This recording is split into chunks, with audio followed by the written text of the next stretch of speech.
Hey YouTube, this is Steve over at Tower Genius, and in today's video I want to talk about a topic, cell tower trespassing.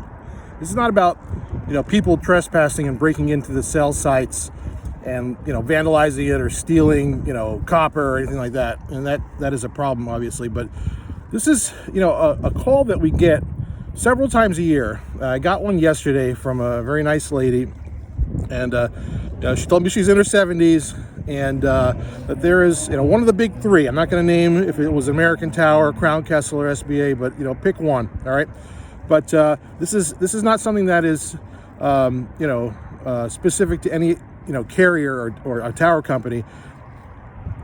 Everybody's an offender here, but I've seen instances of this from every single carrier and tower company. But this one in particular was happened to be one of the big three tower companies. All right. And so the lady tells me, look, there's a cell tower with XYZ company right next to my property.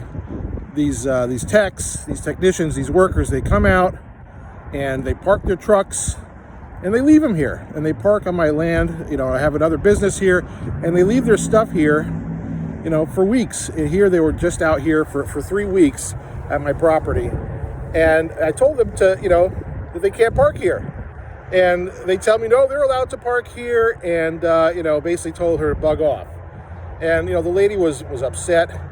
And so she brought up with the tower company's legal department, and, they were haggling and hassling this lady and she said, well, what do you want? They asked her, what do you want as compensation? Obviously, they know that they're in the wrong, and they're giving her a hard time.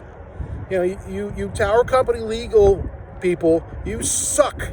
You are like lower than the belly of a snake, a lot of you. Seriously, it's like, why would you even do that? Why would you? She obviously doesn't know what it's worth.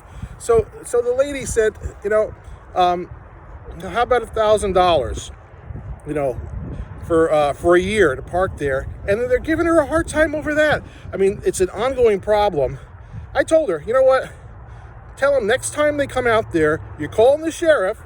You're going to have the cars towed, and you're going to have the people arrested for trespassing there and for causing a nuisance. And tell the attorneys that if they are going to give you a hard time, let them know that the next time you're going to have the cops out there, and let them know that for your inconvenience, demand a payment of $15,000 and call out your local newspaper, call out your local television station, and tell them that the name of that tower company. Let them know what scumbags they are. Seriously, like that is, sorry for the foul language, kids, but they are scumbags. All right, there's nothing else to say about that. When you treat elderly people with contempt like that, you deserve to be called out as scumbags and trespassers breaking the law. You're not supposed to be there on that property, and you think it's okay to bully, a 70-something-year-old lady. Come on, man. What's wrong with you? So, anyway, don't get bullied. Now, don't do anything stupid. All right? If you're a property owner next to a cell site, a cell tower, don't take a bolt cutter and cut their power. Right? You're going to run into a liability issue. You could electrocute yourself. Don't park your 30,000-pound John Deere tractor or excavator there.